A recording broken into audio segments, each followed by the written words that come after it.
ఈరోజు ఇది ఒక పవిత్రమైనటువంటి కార్యక్రమం.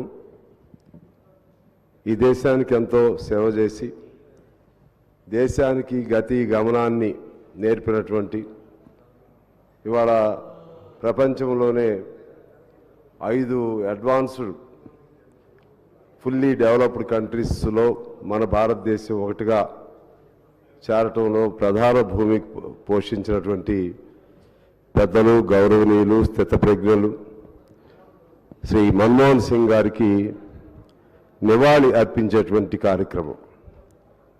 ఇక్కడ ఇటువంటి పవిత్రమైనటువంటి ఈ సందర్భాన్ని వ్యక్తిగత అంశాలతోనో లేకపోతే ఇతర వివాదాస్పద రాజకీయ అంశాలతోనో ముడిపెట్టడం అనేది ఇది సాంప్రదాయం కాదు.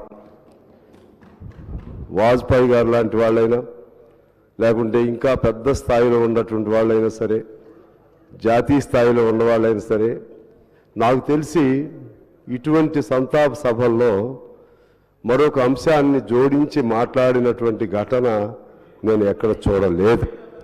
ఇది మొదటిసారిగా నేను చూస్తూ ఉన్నాను. ఇక్కడ నేను మీ దృష్టికి తీసుకురావాలి. మన మిత్రులు కేటీఆర్ గారు మాట్లాడారు. కేటీఆర్ గారు ఎంత డిగ్నిఫైడ్గా సభా సాంప్రదాయాలకు అనుగుణంగా నివాళి అర్పణలో భాగంగా చాలా చక్కగా హుందాగా చెప్పారు.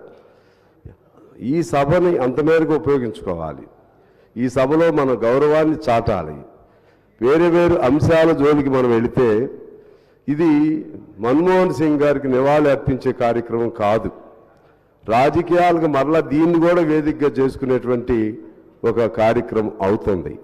ఇది మన్మోహన్ సింగ్ గారికి గౌరవం అందించదు, ఆయనకు శోభ చేయకూడదు. ఆయనకి ఆత్మ అంటున్నారు కదా, మేమైతే ఆత్మను నమ్మం. కానీ ఇటువంటి భాషల వల్ల, ఇటువంటి వివాదాల వల్ల ఆయన ఆత్మ క్షోభిస్తుంది. ఇది నేను మీ దృష్టికి తీసుకొస్తున్నాను.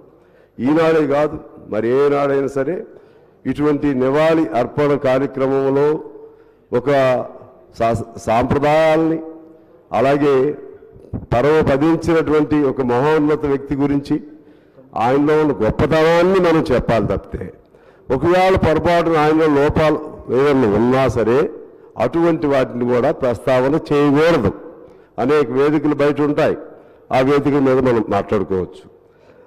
ముఖ్యంగా ఈనాటి కార్యక్రమాన్ని ఉద్దేశించి మన్మోహన్ సింగ్ గారి గురించి చెప్పాలంటే, ఆయన నిజాయితీకి, నిబద్ధతకు నిలువుటద్దం మన్మోహన్ సింగ్ గారు. ప్రక్కనే అనేక ఇబ్బందులు ఆయన యూపీఏ సెకండ్ టైంలో కొన్ని ఇబ్బందులు ఎదుర్కొన్నారు. కొన్ని ఎందుకంటే ఈ పార్ట్నర్సు, ఎలైడ్ పార్టీసు, దానివల్ల కొన్ని ఇబ్బందులు వచ్చినా ఆయన ఒక ధవళ వస్త్రంలాగా ఒక మచ్చ పక్కన ఎన్ని మచ్చలు వచ్చినా సరే తన వంటిపైన ఒక్క మచ్చ కూడా లేనటువంటి అటువంటి పెద్ద సమస్యల కాలంలో కూడా మన్మోహన్ సింగ్ గారిని వేలెత్తి చూపెట్టేటువంటి ఒకళ్ళిద్దరు చూపెట్టినా భారతదేశ ప్రజానీకం మొత్తం కూడా మన్మోహన్ సింగ్ గారి నిజాయితీని, ఆయనకున్నటువంటి నిబద్ధతను శంకించలేదు అని అంటేనే మన్మోహన్ సింగ్ గారు వ్యక్తిత్వం ఏమిటో మనకి అర్థమవుతుంది అధ్యక్ష. అదేవిధంగా ఇక్కడ యూపీఏ 2లో కొద్దిగా కమ్యూనిస్టుల పాత్ర కూడా యూపీఏ 1లో మీ దృష్టికి తీసుకురావాలి. యూపీఏ 1లో అనేక మహత్తరమైనటువంటి చట్టాలను రూపొందించారు. అందులో భాగంగా కోట్లాది మందికి ఇవాళ ఉపాధి కల్పిస్తున్నటువంటి ఉపాధి హామీ చట్టాన్ని పేర్కొనడం జరిగింది. అలాగే మన సమాచార ఆర్టీఐ హక్కు చట్టాన్ని ఆనాడు ఆమోదించడం జరిగింది.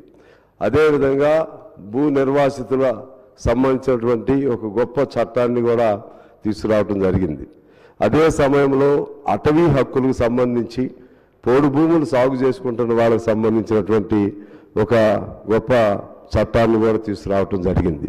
ఇలా అనేక అంశాలు కమ్యూనిస్టుల స్నేహితం వలన, ఆ రోజుల్లో కమ్యూనిస్టుల ప్రభావం వలన ఈ భారతదేశ గమనాన్నే మార్చేటువంటి, మార్గాన్నే మార్చేటువంటి అనేక చట్టాలని కమ్యూనిస్టులు సలహాలు ఇచ్చారు, వారు స్వీకరించారు, వాటిని సరైన రీతిలో పేరు పెట్టారు, సరైన రీతిలో అన్వయించారు.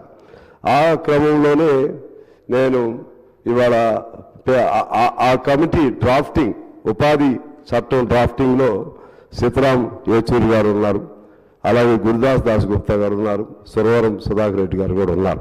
అంతటి గౌరవం ఇచ్చారు, కమ్యూనిస్టులు కూడా ఇచ్చారు. సరే, సెకండ్ టైం అణు ఒప్పందం దీని దగ్గర బ్రేక్ అయ్యింది, మేము కలవలేకపోయాం, అది వేరు సంగతి. అందువలన అనేక గొప్ప చట్టాలు కూడా రూపొందింది మన్మోహన్ సింగ్ గారి కాలంలోనే. ప్రధాని ఆనాటి పివి నరసింహారావు గారిని కూడా ఇవాళ మనం గుర్తు చేసుకోవాలి. మన్మోహన్ సింగ్ గారికి ఆర్థిక శాఖ మంత్రిగా ఆయన ప్రమాణ స్వీకారానికి పిలిస్తే ఆయన ఇది ఒక జోక్ అనుకుని ఆయన ఆ ప్రమాణ స్వీకారానికి కూడా అన్ప్రిపేర్డ్గా ఉన్నారని చెప్పి పత్రికల్లో చదివాం.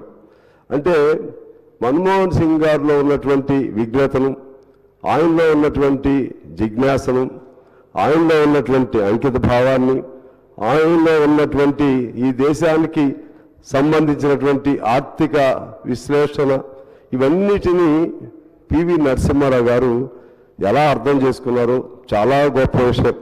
ఒక మేధావి మరొక మేధావిని అర్థం చేసుకున్నంత గొప్పగా ఒక సామాన్యుడు ఒక మేధావి మనసులో ఉన్నటువంటి భావాల్ని అర్థం చేసుకోలేరు అధ్యక్ష. ఆ విధంగా అర్థం చేసుకుని ఆయన ఆర్బీఐ గవర్నర్ చేశారు, అదేవిధంగా ఫారెన్ సర్వీస్లో చేశారు, పంజాబ్ యూనివర్సిటీలో ప్రొఫెసర్గా చేశారు, ఢిల్లీ ఎకనామిక్ దీనిలో యూనివర్సిటీలో ప్రొఫెసర్గా చేశారు. అంత గొప్ప వ్యక్తిని మరొక గొప్ప వ్యక్తి గుర్తించి ఆ విధమైనటువంటి అవకాశం ఇచ్చారు. అదేవిధంగా ఒక దశలో పివి నరసింహారావు గారు, నేనైనా మీకంటే ఎక్కువ చేయలేను, మీరు నాకంటే చాలా సమర్థవంతంగా బాధ్యతను నిర్వర్తిస్తున్నారని చెప్పి పివి నరసింహారావు గారు మన్మోహన్ సింగ్ గారికి కితాబు ఇచ్చినటువంటి విషయాన్ని మనం గమనంలో తీసుకున్నాం. అలాగే మన్మోహన్ సింగ్ గారు కేవలం